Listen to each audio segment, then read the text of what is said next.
ঋণ পরিশোধ করার ভয়ে ঘরের মধ্যে লুকিয়ে পড়ে। অতএব একে একে পাওনাদার ফিরআউনের বাড়িতে আসতে থাকে। ফিরআউন ছিল খুবই চতুর এবং প্রতারক। শুধু প্রতারক নয়, বাটপার। তাই সে ঘরের মধ্যে থাকলেও ঘরের দরজাটা খোলা রাখত, যাতে পাওনাদার বুঝতে পারে বাড়িতে কেউ নেই। দিনের পর দিন এভাবেই পাওনাদার সেখানে আসে, কিন্তু ফিরআউনের দেখা না পেয়ে তারা ফিরে যায়। ফিরআউন একা একা ভাবতে থাকে, এভাবে আর কতদিন নিজেকে লুকিয়ে রাখবো, নিজেকে প্রতিষ্ঠিত করতেই হবে।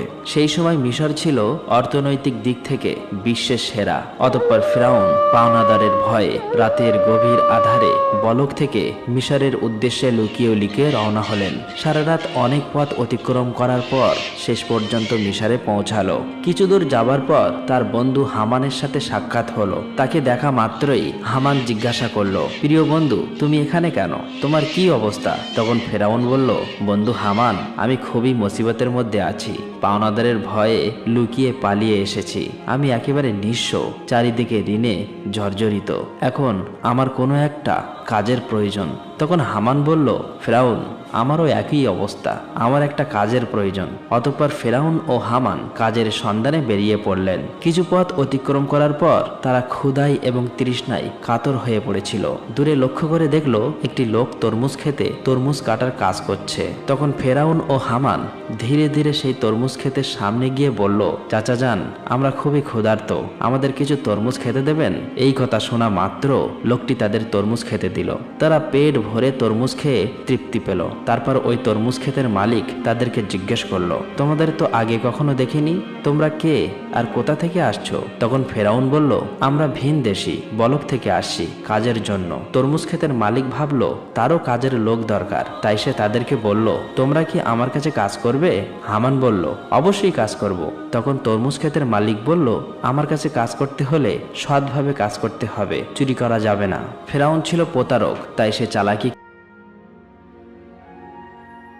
করে বলল, আমি জীবনে কখনো মিথ্যা বলিনি, আর চুরি তো দূরের কথা। এইভাবে বিভিন্ন চালাকি পন্থা অবলম্বন করে ফেরাউন ও তার বন্ধু হামান তরমুজ ক্ষেতের মালিকের মন জয় করে, কাজে নিযুক্ত হলো। পরের দিন থেকে ফেরাউন ও হামান তরমুজ নিয়ে বাজারে যায়। বাজার থেকে তরমুজগুলো বেশি দামে বিক্রি করে মালিকের কাছে বেশি লাভ দেখায়। এভাবেই আরো বেশি মালিকের মন জয় করে নেয়। বেশ কিছুদিন অতিবাহিত হয়ে গেল।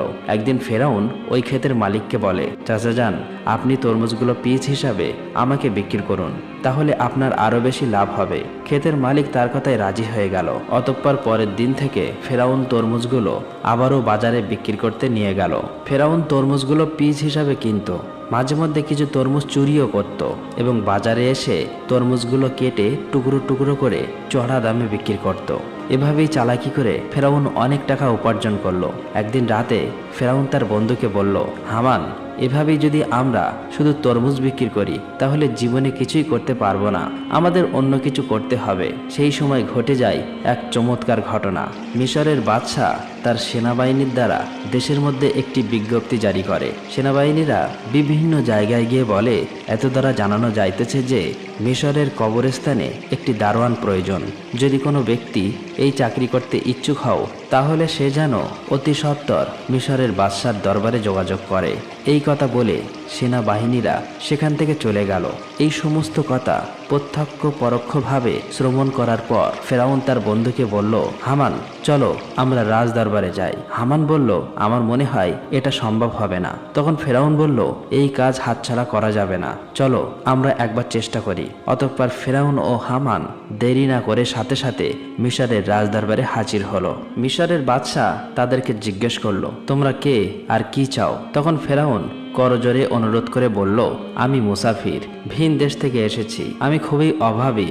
আমি শুনেছি আপনি কবরস্থানের দারোয়ান নিযুক্ত করবেন, তাই দয়া করে আমাকে যদি এই চাকরিটা দিতেন আপনার কাছে চিরকৃতজ্ঞ থাকতাম। মিশরের বাদশাহ ফেরাউনকে দেখে মনে মনে ভাবলো, তার তো শরীর স্বাস্থ্য ভালো, চেহারাও ভালো, মনে হয় সে পারবে। এই ভেবে ফেরাউনকে কবরস্থানের দারোয়ানের চাকরিতে নিযুক্ত করলো। পরের দিন থেকে ফেরাউন মিশরের কবরস্থানে দারোয়ানের চাকুরিতে নিযুক্ত হলো। দিনরাত ফেরাউন কবরস্থানের সামনে দাঁড়িয়ে থাকে, আর পাশেই একটি ছোট্ট ঘরে তার বন্ধু হামান ও ফেরাউন একসাথে বসবাস করে। একদিন রাতে কয়েকজন লোক একটি মৃত লাশকে দাফন করতে আসলো, কিন্তু ফেরাউন তাদেরকে বাধা দিল, কবরস্থানে ঢুকতে দিল না। তখন তারা বলল, কি ব্যাপার, আপনি লাশ দাফন করতে বাধা দিচ্ছেন কেন? আসলেই ফেরাউন ছিল প্রতারক এবং বাটপার, তাই সে চালাকি করে বলল, আপনারা কি শোনেননি মিশরের বাদশাহ নতুন আইন করেছে, মৃত লাশকে দাফন করতে হলে 1 স্বর্ণ মুদ্রা দিতে হবে। এই লোকগুলো ফেরাউনের কথা বিশ্বাস করে নেয় এবং তাকে 1 মুদ্রা দিয়ে লাশ দাফন করে। এভাবেই প্রচার হয়ে যায় যে একটি লাশ দাফন করতে হলে 1 স্বর্ণ মুদ্রা দিতে হবে। এভাবেই ফেরাউন প্রতারণা করে অনেক টাকা উপার্জন করে। সেই সময় ঘটে যায় আজব ঘটনা। মিশরে সেই সময় আল্লাহর গজব শুরু হয়। চারিদিকে কলেরা, বসন্ত রোগে প্রচুর মানুষ মারা যেতে থাকে। অতঃপর কিছু লোক মৃত লাশকে দাফন করার জন্য কবরস্থানে আসলো। তখন ফেরাউন আরো চালাকি করে বলল, মিশরের বাদশাহ নতুন আইন করেছে, যদি কোনো ব্যক্তি কলেরা, বসন্ত থেকে মারা যায় তাহলে 2 স্বর্ণ মুদ্রা দিয়ে তবেই তাকে এই কবরস্থানে দাফন করতে পারবে। ফেরাউন প্রতারণা করে সবার কাছ থেকে স্বর্ণ মুদ্রা নিয়ে অনেক টাকা উপার্জন করলো। এভাবেই সেই বছর অতিবাহিত হয়ে গেল। এরপর ফেরাউন তার বন্ধুকে বলল, হামান, এই দেখো 2 বস্তা টাকা উপার্জন করেছি, কিন্তু এগুলো আমরা মিশরের বাদশার নিকট নিয়ে যাব। এই কথা শুনে হামান যেন চমকে গেল। সে বলল, ফেরাউন, তোমার কি মাথা খারাপ হয়ে গিয়েছে?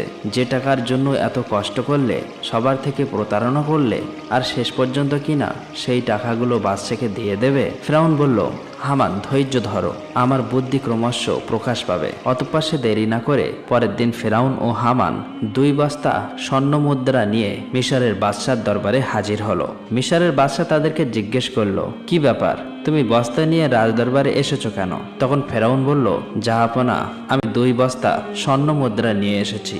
এই কথা শুনে বাদশার মন্ত্রী তাদেরকে ধমক দিয়ে বলল, তোমার সাহস দেখে আমি আশ্চর্য হয়ে যাচ্ছি যে তুমি মিশরের বাদশার সামনে দাঁড়িয়ে টাকার বড়াই দেখাচ্ছ। তখন মিশরের বাদশা বলল, এত স্বর্ণ মুদ্রা তুমি কোথায় পেলে, আর এটা নিয়ে এসেছো কেন? তখন ফেরাউন বলল, জাহাপনা, যারা মৃত লাশকে দাফন করতে আসতো তাদের কাছ থেকে আমি 1 স্বর্ণ মুদ্রা নিতাম। তাছাড়া এতে আমার বেতনের টাকা আছে। আমার মূল উদ্দেশ্য হলো মিশরে গত 2 বছর যে সকল গরিব মানুষ খাজনা দিতে পারেনি তাদের পক্ষ থেকে আমি স্বর্ণের মুদ্রাগুলি আপনাকে দিলাম, আপনি তাদের খাজনা মাফ করে দিন। এমন কথা শুনে সেখানে থাকা সমস্ত লোক আশ্চর্য হয়ে গেল।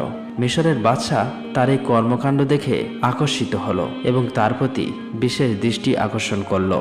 পরের দিন থেকে সারা মিশরে প্রচার হয়ে গেল যে একজন কবরস্থানের দারোয়ান মিশরের গরিব মানুষের 2 বছরের খাজনা মিটিয়ে দিয়েছে। সমস্ত মিশরের লোক বলতে লাগলো, এমন ভালো মানুষ সারা মিশরে দ্বিতীয়টি দেখা যায় না। ওই ব্যক্তিটি কবরস্থানের দারোয়ান না হয়ে যদি আমাদের দেশের বাদশাহ হতো তাহলে কতই না সুখী হতাম। এভাবেই প্রথমে মিশরের বাদশাহ, তারপর মিশরের মানুষের মন জয় করে নিল। অতঃপর অনেকদিন অতিবাহিত হয়ে গেল। একদিন মিশরের বাদশাহ বার্ধক্যজনিত কারণে ইন্তেকাল করলেন। তখন চারিদিকে সবাই চিন্তিত হয়ে পড়ল, কি হবে দ্বিতীয় রামেসিস, মিশরের বাদশাহ। কয়েকদিন পর রাজ দরবারে একটি জরুরি মিটিংয়ের আয়োজন করা হলো। সেখানে থাকা বিশিষ্ট জ্ঞানী ব্যক্তিদের মধ্য থেকে একজন বলল, এইভাবে তো আর মিশরের বাদশার আসন খালি রাখা যাবে না। কি হবে মিশরের বাদশাহ, আপনারা সবাই আলোচনা করে বলুন। তখন সেখানে থাকা একজন বলল, হুজুর, আমাদের মনে হয় যে ছেলেটি কবরস্থানের দারোয়ান অর্থাৎ ফেরাউন, তার যেমন স্বাস্থ্য তেমন প্রখর বুদ্ধি, তাছাড়া সে তো খুবই ভালো, জনগণের কথাও ভাবে, আমাদের মনে হয় তাকে বাদশা করা উচিত। তখন সে বিশিষ্ট জ্ঞানী ব্যক্তিটি বলল, ঠিক আছে, তবে তাই হোক। সবার অনুমতিতে ফেরাউন হলো মিশরের বাদশাহ। যে লোকটি একদিন তরমুজ বিক্রি করত, কবরস্থানের দারোয়ান ছিল, ভাগ্যের পরিবর্তনে আজ সে সমগ্র মিশরের বাদশাহ। আসলে ফেরাউন যে কত নিকৃষ্ট মানুষ ছিল তা কারো জানা ছিল না। এদিকে ফেরাউন মিশরের বাদশাহ হবার পরে আবারও বিভিন্ন চালাকি ও প্রতারণা করে তার বন্ধু হামানকে মন্ত্রী বানিয়ে দেয়। একদিন ফেরাউন রাজদরবারে বসেছিল। তিনি হঠাৎ করে ঘোষণা করলেন, সমগ্র মিশরে গত 1 বছরে কোনো মানুষের খাজনা দিতে হবে না। এই সমস্ত খাজনা ফেরাউনের তরফ থেকে মাফ করা হবে। এই খবর পেয়ে সমগ্র বিশ্বের সাধারণ গরিব মানুষ ভীষণ খুশি হলো। অতঃপর ফেরাউন ও হামান ছাড়া যখন কেউ ছিল না, তখন হামান বলল, বন্ধু ফেরাউন, এভাবে যদি সমস্ত খাজনা মাফ করে দাও তাহলে বাদশাহী চলবে কিভাবে? ফেরাউন বলল, হামান, ধৈর্য ধরো, এরপর আমি এমন বুদ্ধি করব যে সারা জীবন আমরাই হব সমগ্র বিশ্বের বাদশাহ। এমন কোনো শক্তি নেই যে আমাদেরকে হারাতে পারবে, তার জন্য বুদ্ধির প্রয়োজন। এই কথা বলে তারা দুজনে একে একে চলে গেল। পরের দিন থেকে সারা মিশরে ফেরাউনের নাম আলোচিত হতে লাগলো। এই সময় হামান ফেরাউনকে ডেকে বলল, বন্ধু ফেরাউন, তুমি যদি সারা জীবন বাদশা থাকতে চাও তাহলে কিছু কাজ অবশ্যই প্রয়োজন। তখন ফেরাউন বলল, কি সেই কাজ? এরপর হামান একে একে সব বলে দিল। অতঃপর ফেরাউন রাজদরবারে একটি জরুরি মিটিংয়ের আয়োজন করলো। তখন ফেরাউন বলল, আজ থেকে সারা মিশরে কোনো শিক্ষা ব্যবস্থা থাকবে না, সমস্ত পাঠশালা বন্ধ করে দেওয়া হবে। ফেরাউন রাজকীয় ফরমান জারি করল, মিশরের কোনো ব্যক্তি শিক্ষা নিতে এবং দিতে পারবে না। যদি কোনো ব্যক্তি এই হুকুম অমান্য করে তাহলে তাকে হত্যা করা হবে। সারা মিশরে যারা ছোট ছোট পাথরের মূর্তি বানিয়ে পূজা করে সেগুলি যেন ভেঙে দিয়ে ফেরাউনের মূর্তি পূজা করে। এইভাবে অল্প দিনের মধ্যে ফেরাউনের কথায় ভীত হয়ে লেখাপড়া বন্ধ করে দেয় এবং সমগ্র মিশরের মানুষ আল্লাহর কথা ভুলে গিয়ে মূর্খ অজ্ঞতা হয়ে পড়ে। মানুষ সম্পূর্ণরূপে চতুষ্পদ জন্তুর মতো হয়ে পড়ল। এরপর ফেরাউন ব্যাপক অহংকারী হয়ে গেল। নিজেকে এত বড় মনে করতে লাগলো যে অহংকারে পরিপূর্ণ হয়ে নিজেকে খোদা দাবি করল। দিনের পর দিন জনগণের উপর খাজনার পরিমাণ বাড়িয়ে দিল। অন্যায় অত্যাচার বেড়ে গেল। একাকী ফেরাউন সারা মিশরে শাসন কার্য চালাতে লাগলো। সুদ, ঘুষ, জেনা, ব্যভিচারের পরিমাণ বেড়ে গেল। এক কথায় ফেরাউন বনি ইসরায়েলদের অপমান অপদস্থ করতে লাগলো।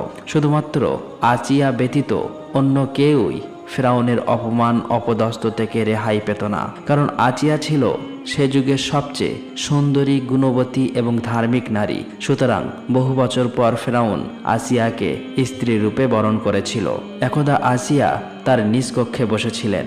মনে মনে ভাবতে লাগলো, যেভাবে স্বামী ফেরাউন দেশের জনগণকে অন্যায়ভাবে অত্যাচার করছে, নিজেকে খোদা বলে দাবি করছে, তাতে নিজে তো আল্লাহর গজবে পতিত হবেই এবং দেশের সমস্ত মানুষকে ধ্বংস করবে। ঠিক ওই সময় ফেরাউন সেই কক্ষে প্রবেশ করলো এবং বলল, আসিয়া, তোমাকে এমন চিন্তিত দেখাচ্ছে কেন? তখন আসিয়া বলল, প্রিয় স্বামী, আপনি নিশ্চয়ই জানেন যে এই পৃথিবী, চন্দ্র, সূর্য, আসমান, জমিন সবকিছুই সেই মহান আল্লাহ তাআলা সৃষ্টি করেছেন। সুতরাং মানুষ যতই ক্ষমতা লাভ করুক না কেন, একটি ছোট্ট পতঙ্গ সৃষ্টি করতে পারে না। মানুষ মরণশীল, একদিন সবাইকে পৃথিবী ছেড়ে চলে যেতে হবে।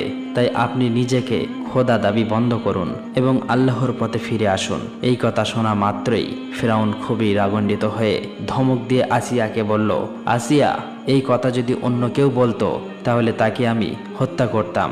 সবাই যেমন আমাকে খোদা মেনে নিয়েছে, তুমিও আমাকে খোদা বলে মেনে নাও, নয়তো তোমার অবস্থা তাদের মতোই হবে। এই কথা বলে ফেরাউন সেখান থেকে চলে গেল। এদিকে আসিয়া খুব চিন্তিত হয়ে পড়ল, কেননা তার কিছুই করার ছিল না। চোখ দিয়ে শুধু অশ্রু ঝরতে লাগলো। এভাবেই বহুদিন অতিবাহিত হয়ে গেল। অতঃপর ফেরাউন একদিন তার নিজ কক্ষে শায়িত ছিলেন। গভীর রজনীতে তিনি স্বপ্নে দেখলেন একটি বিশাল বড় আগুনের গোলা বনি ইসরায়েলের দিক থেকে এসে সারা মিশরকে জ্বালিয়ে পুড়িয়ে ছাই করে দিচ্ছে, অথচ বনি ইসরায়েলদের কিছুই হয়নি। এই স্বপ্ন দেখে ফেরাউন তাড়াতাড়ি জেগে গেল। ফেরাউন দেরি না করে পরের দিন দেশের বিভিন্ন প্রান্তে থাকা বড় বড় জ্যোতিষীদের রাজ দরবারে ডাকলেন এবং নিজের স্বপ্নের কথা বললেন। ফেরাউনের এই স্বপ্নের তাবির করে জ্যোতিষীদের মধ্যে একজন জ্যোতিষী বলল, জাহাপনা, আপনি কিছু মনে করবেন না, ভবিষ্যতে আমরা আপনার মৃত্যু দেখতে পাচ্ছি। আপনি বেশি দিন মিশরের বাদশা থাকতে পারবেন না, আপনার ক্ষমতা চূর্ণ বিচূর্ণ হয়ে যাবে। এই কথা শ্রবণ করে ফেরাউন অত্যন্ত রাগান্বিত হয়ে জ্যোতিষীকে ধমক দিয়ে বলল, কি বলতে চাইছো? আমাকে ক্ষমতা থেকে হারাবে এমন কোনো শক্তি আছে? তখন জ্যোতিষী বলল, বনি ইসরায়েলদের মধ্য হতে মুসা নামক একটি ছেলে আপনার ক্ষমতা শেষ করে দেবে। এই কথা বলে তারা সেখান থেকে চলে গেল। কিছুদিন পর ফেরাউন হামানকে বলল, সারা মিশরে যে ঘরে শিশুপুত্র সন্তান থাকবে তুমি সৈন্য বাহিনী নিয়ে তাদেরকে হত্যা করো। ফেরাউনের কথা মতো হামান সেনাবাহিনী নিয়ে মিশরের প্রতিটি বাড়িতে তল্লাশি করে পুত্র সন্তানদের হত্যা করতে লাগলো। তাফসীর কারকদের মতে এভাবেই যখন প্রায় ৮০,০০০ পুত্র সন্তান হত্যা করা শেষ হলো, তখন ফেরাউন আবারও মিশরের সবচেয়ে বড় বড় জ্যোতিষীদের গণনার জন্য আনা হলো। অতঃপর জ্যোতিষীরা তখন বলল, জাহাপনা, আমরা গণনা করে দেখতে পাচ্ছি আপনি যতগুলো পুত্র সন্তান হত্যা করেছেন তার মধ্যে মোসা নামক সেই ছেলেটি নেই। তখন ফেরাউন বলল, ভালো করে গণনা করো। এবার জ্যোতিষীরা বলল, জাহাপনা, আমরা গণনা করে দেখতে পাচ্ছি আপনি যতই তাকে হত্যা করার চেষ্টা করেন না কেন তাকে হত্যা করতে পারবে না। মূসা নামক সেই ছেলেটি আপনার ক্ষমতা চূর্ণ বিচূর্ণ করে দেবে, আর সেই ছেলেটি এখন শিশু। এই কথা শোনা মাত্রই ফেরাউন আরো রাগান্বিত হলো এবং সাথে সাথে হুকুম করলো, তোমরা প্রতিটি বাড়িতে গিয়ে তল্লাশি করো, যে ঘরে মূসা থাকুক না কেন তাকে হত্যা করো। এই খবর সারা মিশরে ছড়িয়ে পড়ল। তখন হজরত মূসা আলাইহিস সালামের আম্মাজান খুবই চিন্তিত হয়ে পড়লেন কিভাবে তার শিশু মূসাকে বাঁচাবে। ঠিক ওই সময় তার কন্যা মরিয়ম নদীর চরে ছাগল চড়াচ্ছিল। ভালো করে লক্ষ্য করে দেখল হামান সহ ফেরাউনের অনেক সৈন্যবাহিনী তাদের বাড়ির দিকেই যাচ্ছে। এটা দেখার পর মরিয়ম খুব দ্রুত তার বাড়িতে চলে আসলো এবং বলল, আম্মাজান, ফেরাউনের সৈন্যবাহিনী আমাদের বাড়ির দিকে আসছে, আমার ভাই মূসাকে তুমি বাঁচাও। এই কথা শুনে হজরত মূসা আলাইহিস সালামের আম্মাজান একেবারে হতভম্ব হয়ে গেল। তিনি কিছুতেই বুঝতে পারছে না কি করবে। ততক্ষণে ফেরাউনের সৈন্যবাহিনী তাদের বাড়ি ঘিরে ফেলেছে। এমন সময় আল্লাহ রাব্বুল আলামিন গায়েবী আওয়াজের মাধ্যমে বললেন, হে মূসার আম্মাজান, তুমি দেরি করো না, তোমার পুত্র মূসাকে জ্বলন্ত চুলায় রেখে দিয়ে এসো। হজরত মূসা আলাইহিস সালামের আম্মাজান আর দেরি না করে জ্বলন্ত চুলায় শিশু মূসা আলাইহিস সালামকে রেখে দিলেন। আর তখন হঠাৎ করে ফেরাউনের সৈন্যবাহিনী ঘরের মধ্যে প্রবেশ করলো। তারা বলল, আমরা খবর পেয়েছি তোমার ঘরের মধ্যে মূসা নামক পুত্র সন্তান আছে, তাড়াতাড়ি আমাদের কাছে দিয়ে দাও। তখন আম্মাজান বলল, এই দেখুন, আমার তো কন্যা সন্তান, যদি আমার ঘরে মূসা থাকে তাহলে তোমরা খুঁজে বার করো। তারপর ফেরাউনের সৈন্যবাহিনী ঘরের এদিক ওদিক তন্ন তন্ন করে খুঁজতে লাগলো, কিন্তু কোথাও পেল না। অবশেষে সেখান থেকে তারা সবাই চলে গেল। এরপর হজরত মূসা আলাইহিস সালামের আম্মাজান কাঁদতে কাঁদতে ওই জ্বলন্ত চুলার কাছে গিয়ে দেখলো হজরত মূসা আলাইহিস সালাম বেঁচে আছে এবং ওই জ্বলন্ত আগুনের মধ্যেই খেলা করছে আল্লাহর কুদরতে। হজরত মূসা আলাইহিস সালামের একটি পশমও আগুনে পড়েনি। তখন হজরত মূসা আলাইহিস সালামের আম্মাজান আল্লাহর দরবারে শুকরিয়া আদায় করলেন এবং বললেন, হে আল্লাহ, তুমি সমস্ত ক্ষমতার মালিক, সমস্ত প্রশংসা তোমারই। আল্লাহ গো, তুমি আমার পুত্র মূসাকে বাঁচিয়েছ। অতঃপর হজরত মূসা আলাইহিস সালামের আম্মাজান ওই দিন রাতে স্বপ্ন দেখলেন আল্লাহ রাব্বুল আলামিন বলছেন, তুমি একটা কাঠের সিন্দুক তৈরি করো এবং হজরত মূসা আলাইহিস সালামকে ওই সিন্দুকের মধ্য দিয়ে নীল নদে ভাসিয়ে দাও। এদিকে আল্লাহ রাব্বুল আলামিন হজরত জিব্রাইল আলাইহিস সালামকে ডেকে বললেন, হে জিব্রাইল, তুমি যাও মূসা আলাইহিস সালামের আম্মাজানকে সাহায্য করো। এই নির্দেশ পেয়ে হজরত জিব্রাইল আলাইহিস সালাম মূসা নবীর বাড়ির দিকে আসতে লাগলেন। সকালবেলা হজরত মূসা আলাইহিস সালামের আম্মাজান নিজের ঘরের সামনেই খুবই চিন্তিত অবস্থায় ছিলেন। এমন সময় দেখলেন একজন দরবেশ তার বাড়িতে এসে হাজির হলেন। তখন মূসা নবীর আম্মাজান বললেন, আপনি কে? আপনাকে তো চিনলাম না। তখন তিনি নিজের পরিচয় গোপন রেখে বললেন, আমি একজন কাঠমিস্ত্রি, আপনার কি কোনো কাঠের জিনিস তৈরি করতে হবে? সাথে সাথে মূসা নবীর আম্মাজান বলল, অবশ্যই, আমার একটা কাঠের সিন্দুক তৈরি করতে হবে। আর এভাবেই আল্লাহ তাআলা সেদিন জিব্রাইল আলাইহিস সালামের মাধ্যমে মূসা আলাইহিস সালামের আম্মাজানকে সিন্দুক বানিয়ে সাহায্য করেছিল। অতঃপর মূসা আলাইহিস সালামকে নীল নদে ভাসিয়ে দিলেন। আল্লাহর কি কুদরত! নীল নদের স্রোত যেদিকে যায় হজরত মূসা আলাইহিস সালামের কাঠের সিন্দুক ওই স্রোতের উল্টো দিকে যায়। এইভাবে ভাসতে ভাসতে হজরত মূসা আলাইহিস সালামের এই কাঠের সিন্দুক ফেরাউনের রাজদরবারের কাছে গিয়ে পৌঁছালো। সেখানে উপস্থিত ছিল ফেরাউন এবং তার স্ত্রী মা আসিয়া এবং দাসদাসী। সিন্দুকটি দেখা মাত্র মা আসিয়া এগিয়ে এলো। মা আসিয়া সিন্দুকটি খুলে দেখল একটি ফুটফুটে কচি শিশু, তার ললাটে যেন নূরের আলো চমকাচ্ছে। এত সুন্দর শিশু সে জীবনে কখনোই দেখেনি। তাই দেরি না করে মা আসিয়া মূসা আলাইহিস সালামকে কোলে তুলে নিল এবং ফেরাউনের কাছে গিয়ে বলল, দেখুন কত সুন্দর শিশু, এই শিশুটিকে আমি লালন পালন করব। এটা শুনে ফেরাউন বলল, না, এই শিশুই হয়তো আমাদের শত্রু হবে। এটাই বনি ইসরাইলদের মধ্যে থেকে কোনো এক শিশু হতে পারে, একে আমি হত্যা করব। তখন মা আসিয়া বলল, কি বলছেন? এটা যদি বনি ইসরাইলদের কোনো শিশু হতো তাহলে নদীর স্রোতে উল্টো দিকে কিভাবে আসলো?